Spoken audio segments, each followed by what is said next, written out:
Dancing. We all know that tingling in our bones telling us to get up and just dance. But why? You're probably the type of person who isn't satisfied with just a scientific answer. It's more than just moving your body to the beat. There's actually an existential need that we have, which dancing fulfills. So, what is that need? It starts from Nietzsche's ideas on dancing. One of Nietzsche's big ideas was the idea of the meaning of the Dionysian and the Apollonian. And what he means by the Dionysian and the Apollonian is these two tendencies that people have and societies have. Dionysian tendency is the tendency to want to lose yourself in some kind of overwhelming experience, to have an ecstasy. Ecstasy literally means in Greek to stand outside yourself. People who would worship certain religious rituals dedicated to the god Dionysus, who is the god of wine and the god of dancing, they would have an ecstasis. They would stand outside themselves and the god would come into them. This is this element of wanting to experience wildness and be overcome by powerful experiences. And the basic reason to want to do this is to heal the wound of isolation from the world and to overcome loneliness, but also to overcome the fear of death. Because when you unite with something larger than yourself, then you don't feel as vulnerable to death as an individual. And this desire to lose yourself in some sort of overwhelming experience, of course, is a very common desire that we know today because lots and lots of entertainment experiences today are like that. If you want to talk about dancing, then what we do in dance clubs these days, all of your senses are assaulted at the same time. Your vision with the flashing lights, your ears with the really amount of noise that your ears are not even designed to be able to take in, and you know this feeling of all these sexy underdressed strangers bouncing around you. Alcohol, drugs. One of the drugs is called ecstasy. There's a reason why ecstasy is a party drug. I don't think this is a coincidence. So dance clubs are all about creating ecstasy in that sense, except for one thing, which is it's not very clearly connected to any, explicit ideas about the divine. Dionysus was a particular divine entity who would do this to people. People today still worship ecstasy. They worship sex and pleasure and youth and all kinds of things that are celebrated in dance clubs. But their theology is not very well articulated. And of course, many other things that we pursue today are ecstasy experiences. People talk about runner's highs.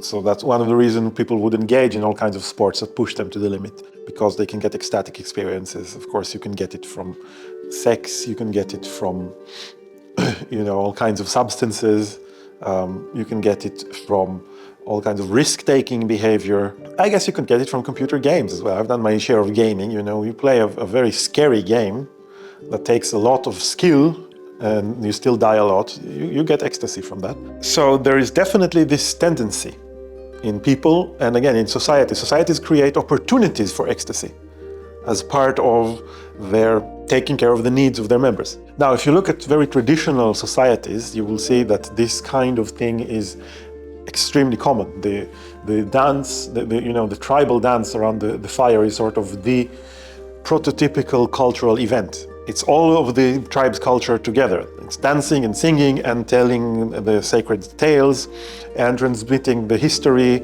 and all of those masks and the art object. It's like one, before culture gets separated into different departments, really.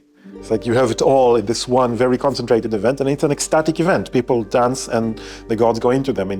I know, I'm not an expert on this, but in the Hoodoo tradition, which is the African origin of voodoo, they had the same kind of concept of the gods coming into the celebrants when they were dancing. The gods are called loas in that tradition. So it's not just a Greek thing. So ecstasy and the loss of control is a basic category in culture and in spiritual experience.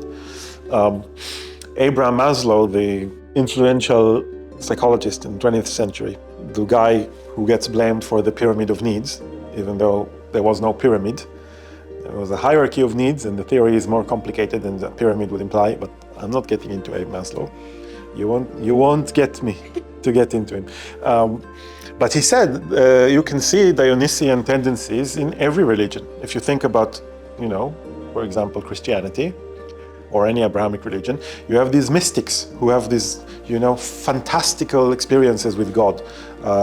And, the ecstasy of Saint Teresa with the angels, making love to her heart with a burning arrow, right? That's a Dionysian experience of Christianity. And there are many experiences like that. You think about all these evangelical revival meetings in America where they start speaking in tongues and they start dancing wildly and jumping onto their backs and back onto their feet and all these crazy things that they do. If you remember, there was a scene like that in the Blues Brothers where they start dancing gospel music, and in the end they start doing these supernatural things. So Christianity definitely has a Dionysian element as well. And Abe Maslow's claim is that religions start with these Dionysian experiences. They start with ecstasies, and then they get institutionalized. The professional theologians take over, and they build these great systems to hold the thing in place. And that's on the one hand essential, but on the other hand, it also kills the original spirit of it. And that's why you always have these splinter groups who have revivals, because they're looking to recapture the ecstasy. So this is not really original to Maslow. This is basically Nietzsche's idea. Nietzsche says you have the Dionysian element, and then you have the Apollonian element. Apollo is very, very important Greek god, one of the most important. And he's sort of the opposite of Dionysus, you should say Dionysus, because Apollo is the god of reason. He's the god of prophecy, the god of medicine, and the god of law. And Apollo is the one who, controls daily life, the normal life, not the dance party you go to in the evening, but your daily life, where what you need is safety and predictability and reliability and so on. So the way Nietzsche saw it, life comes from Dionysus. All our energy comes from Dionysus. All our motivations come from Dionysus. The ecstasy part, the wild, overwhelming experiences. Apollo doesn't create anything. He can't motivate anything. He can just organize and make things safe and predictable. Which means you can live without Apollo. It's dangerous living, but it's possible. But you can't live without Dionysus. You'll literally just die. You have no will to live. The will to live comes from the wild part of us, which is basically Freud's point as well, because Freud didn't invent this either. Freud took it from Nietzsche and created his theory of the id, which is the wild Dionysian part of us that has all the motivations. And then you have the superego, which is the part of us that the internalized conscience that we get from society. The self is the compromise between these two forces. So this Dionysian and Apollonian distinction exists in Freud as well, and through much of popular Western psychology, but it comes from Nietzsche in that. Well, it actually does come from the Greeks. The Greeks already made this kind of opposition between them. But Freud popularized Nietzsche's conclusions. And Nietzsche's conclusions were not the Greek conclusions, because the Greeks never said that life came from Dionysus. They thought Dionysus was necessary, and they thought Apollo was necessary. They probably thought Apollo was more important. But Nietzsche had this theory, and this theory is basically like this. Western society is based on Greek civilization. Greek civilization is where we get everything that we have. As Will Durant writes in his book about ancient Greece, he says, apart from technology, there is nothing in our secular culture that does not come from Greece. And that is absolutely true. Point at whatever you want, you will see if it's not Jewish in origin, which is where the Christian religion came from, and if it's not some kind of technical innovation, it comes from Greece. Everything does. So Nietzsche is right on that point. And Nietzsche's other point is that the Greeks were so good because the Greeks were able to do something that, in his mind, no one else ever managed to do, which is they were able to take Dionysus and marry him to Apollo and make them work together. And what did you get when you married Dionysus and Apollo? What you got, culturally speaking, is you got tragedy. Tragedy, of course, tragedy is a Greek invention. Tragedy is, if you think about it, it's a very strange art form.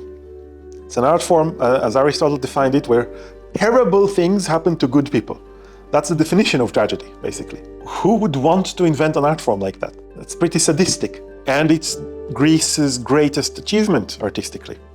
And not just Greece's greatest achievement. If you think about it, who is the most important influential artist in the modern West? I mean, right, in the English-speaking world, certainly, but not just. Shakespeare, of course. What are the greatest plays that Shakespeare wrote? They're tragedies. Hamlet is like considered like his greatest thing. But even, his most famous and popular work is Romeo and Juliet. So the Western world, which comes from the ancient Greek world, is obsessed with this very strange art form, which is taking pleasure in horrible things happening to good people, and often, it seems like, unjustified suffering. This isn't like watching bad people being punished. Tragedy is not about that. You're not enjoying the fact that this person deserves to suffer and they're getting what they deserve, and you're getting some kind of self-righteous satisfaction from that. You're enjoying pitying this person. You're enjoying feeling terrible, right? And we buy tickets to feel really terrible watching Hamlet die, right? It's awful. And it's great that it's awful. So this is a very strange thing. And Nietzsche says what's happening is tragedy combines the Dionysian with the Apollonian. Because tragedy is fundamentally Dionysian. It's showing you people being defeated by the greater forces of the universe. It shows you our ultimate inability to win against the forces of fate. It shows you individuals being crushed, and that's all very Dionysian. See, it's exactly this defeat of the self by the non-self, and it showed you, in that sense, the ultimate irrationality of existence. These people, tragic people, are usually very rational people. They're very, well, I would say rational. They're very articulate people. They usually are able to make decisions, even decisions that make sense. It's not that they don't have plans, it's that their plans fail for reasons that they often can't anticipate. So these are people, if the world were a rational place, you would expect them to win, and they lose. And that shows you what ultimately runs the world, which is irrationality. On the other hand, tragedy is also Apollonian, because tragedy is built on a very, very exact structure. It's not like a wild dance. Tragedy needs a build-up. It needs this feeling of inevitability that comes from the plot being very, very well constructed. It needs good speeches. They have to be able to express themselves very well. Tragedies rarely have protagonists who can't talk about just how awful they feel. They have to be able to express themselves very articulately and explain just how horrible life is for them. So it's a kind of Apollonian framework for a Dionysian experience. And it allows us to have an ecstasy. Tragedy gives us a kind of ecstasy that is not cheap like a dance club. It's a refined kind of ecstasy. You can have the ecstasy of watching Hamlet die while staying in your seat. You're overcome with his suffering without moving. So you can be civilized and wild at the same time. You remember what you said when he killed Claudius? You shouted, finally! Well, you had a little ecstasy. So for Nietzsche, tragedy is a very unique achievement because it marries the Dionysian and the Apollonian. And again, I remind you, we are still a society that values tragedy in a way that is quite unique. We are still obsessed with tragedies, We still have Shakespeare's tragedies, we still have the ancient Greek tragedies that survived, and we still produce tragedies today. Hollywood even produces tragedies. So Nietzsche's point was that the Greeks lost the ability to invent something as great as tragedy. They could still write tragedies, but they couldn't invent a genre like tragedy anymore. They lost the ability. They became decadent. Nietzsche was a part of a way of thinking called declinism, which talks about how civilizations are like living things. They age and then they decline and die. And he thought that this is what happened to Greece. He declined and he died, and what we got instead is really not as good and healthy as it was. We're still, in a sense, dying that cultural death of Greece. We're living on the inheritance of the Greek success, but we have not been able to invent something new culturally, in a sense. And why is that? He thinks it's because the Apollonian has taken control of everything. And only the Dionysian can give you the energy to be creative. Now, how does this relate to dancing? Nietzsche's analysis of tragedy is called the birth of tragedy out of the spirit of music. And you have to remember, for the Greeks, music meant singing of songs about the gods, singing epic poems like the Iliad, and singing and dancing as well. And basically the theory Nietzsche was building on was that tragedy came out of this sacred dancing ritual. There were all kinds. I think he talks specifically about the dithyramb, which is a kind of chorus dance and song about the gods. And there were other ones like the korybant, which was the song that the Dionysia sang and danced to. So basically, as far as he's concerned, the birth of tragedy was a musical event. It was a way of taking the ancient Greek musical tradition and building something out of it. And ancient Greek tragedies always had lots of music in them because they always had both characters and a group called the chorus. The chorus were a group of singers and dancers who would respond to the drama. So you would always get two shows for one ticket. You get the story and you get the chorus responding to the story. And the chorus would sing and dance. So ancient Greek tragedy, you have to think about it as a musical event. It's kind of funny because musicals today are comedies. Yeah, but ancient Greek tragedy, they were all musicals. So Nietzsche says we have to understand tragedy as a musical achievement. And we have to understand the presence of the chorus in the tragedy as a symbol of the power of Dionysus. The chorus sings and dances, and the chorus don't have individuals in them. They all sing and dance the same song and dance. Only the characters in the drama are individuals. So again, you have this element of the loss of self. So to Nietzsche, our society is sick because it doesn't have enough of the Dionysian element. And to have the Dionysian element, it needs to go back to this losing of the self in some kind of overwhelming experience. And by the way, of course, and this is important to mention, all the tragedies in ancient Athens, which is where the greatest tragedies were created, were dedicated to Dionysus because they were performed during the yearly festival in honor of Dionysus. And the statue of the god would actually be taken from his temple and placed in the theater so he could watch the play. So these were undoubtedly Dionysian performances and then planned as such. Now, if you want to really, really simplify this, I can simplify it for you and show you that you actually believe the same thing that Nietzsche believed about this, because we all got it from Nietzsche, and it's gotten into our bloodstream. Nietzsche says very simply, life comes from wildness. Safety comes from control. Does this sound familiar to you? It sounds even obvious. Also obvious, you may not have never thought about it. Self-control is not where you get life. Self-control is what limits life. Life comes from wildness. That's why they tell us, to get in touch with ourselves. They mean get in touch with that stuff that comes out of us where we're not in control. Release our inner whatever. That's Nietzsche. That's his theory of the Dionysian and the Apollonian as a kind of psychotherapy, as an analysis of the individual person.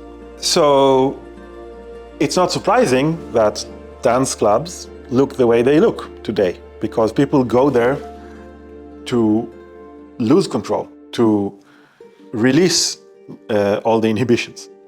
And if the music and the sex and the flashing lights are not enough, then you use alcohol. If that's not enough, you use harder drugs.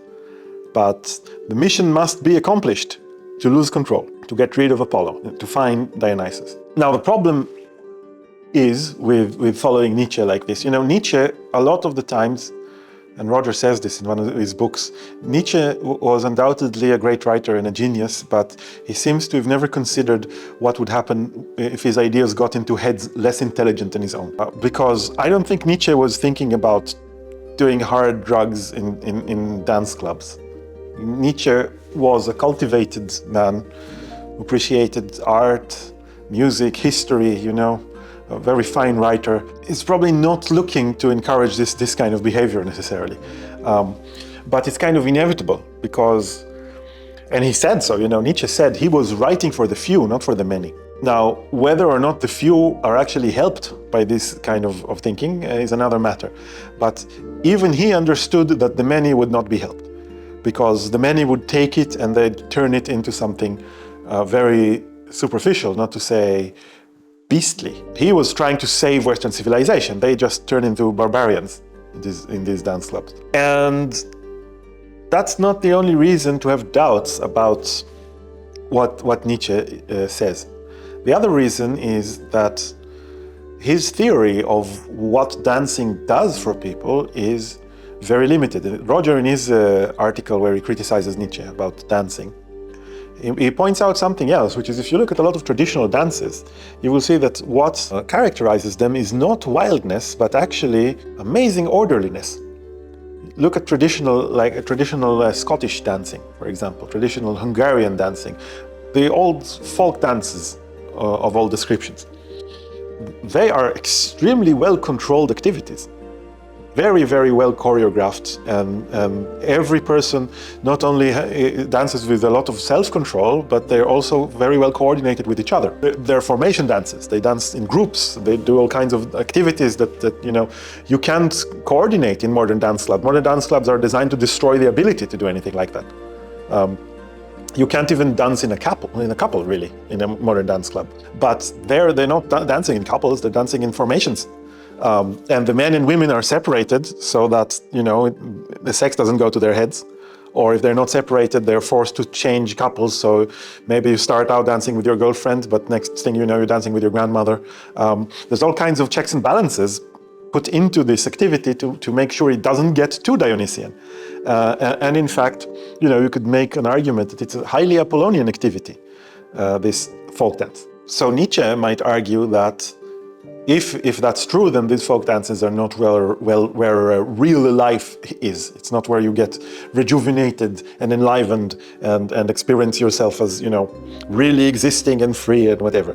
But I invite you to ask yourself if you wouldn't prefer this kind of, traditional Scottish dancing, if you could have it, dancing within this traditional community, if that doesn't have advantages on the anonymous dance club that you go to with the hopes that you'll do things that you just will not be able to remember, right? If you can remember everything, then it wasn't good. So do we really agree that people are more alive, being stimulated to death in a dance club than dancing these old folk dances? I think there's a strong argument to be made that actually the Apollonian dances are at least as good, at least as attractive, if we could only have them. And when Roger says young people need to dance, what he's talking about is that we all have this existential wound in us, that we see ourselves as selves, as souls, but we are bodies. And how do you reconcile this wound? How do you heal it? Well, one of the ways of doing that is dancing, because dancing, if you follow Roger here, dancing isn't about going wild. Dancing is about uniting the self with the body in a situation where the body is actually not in control. What's in control is the conscious intention, to dance, to do graceful things. Not things that the body would naturally do. Dancing is not a natural function. It's not like eating or having sex or anything like that. Dancing is completely useless. It's a kind of artistic performance. So you're putting the body under the designs, the intentions of the person when you dance, at least Apollonian dances. And to the degree that dancing has an element of courtship in it, an element of sexual expression, then that element is intentionally kept minimal. It's kept under control, again, under conscious control. Because dancing is a sort of enactment of our unity with the body and the kind of making peace with the body by recruiting it into personal projects. And it allows young people to overcome the awkwardness of being a physical animal who is also a self. That's something that we need to learn, and especially, we think about young people, teenagers, they have to come to terms with their bodies and with the fact that their bodies have all kinds of ideas, all kinds of agendas, sexual agendas. And you need some sort of training in overcoming this awkwardness so that you can be at peace with it. So Roger wrote, young people need to dance. The reason he was talking about young people is because when you're young, you need to solve this problem. You need to learn how to solve it. That doesn't mean older people don't need to dance. It means you need to learn to dance as a young person so that you will not have this awkwardness for the rest of your life. But people of all ages enjoy dancing for this reason, if they learn this solution as young people. Now, Roger's point when he says that is that the need to dance is so great, not because we want the Dionysian, but because we want the Apollonian, because we want to recruit the body, to turn it from an animal into a person. The need for that is so pressing that people will take whatever you give them. So if dancing is only available through this really degraded kind of thing that we have today, where the rhythm is literally mechanical, it's created by a machine, and you're not really dancing with people, you're dancing at people, and you know, it's dark and they blind you with flashing lights, and everything is awful, just everything about it is awful. But the point is that you can achieve dancing through stimulating the poor human animal like that. It does respond to this mechanical stimulation by dancing mechanically in a way that doesn't really solve the problem, because when you dance like that, you don't dance gracefully. You don't develop this self-respect that comes from graceful dancing. You don't develop this kind of peace with your own physical existence. That is the point of dancing originally, according to him. So it really is a very poor solution, but the point is people need to dance, so they'll take it. If that's all that's available, they'll take dance clubs. Thank you for watching. We really make these videos from the bottom of our hearts, and it would be so appreciated if you would like and subscribe. Like and subscribe! Bye bye, have a great day.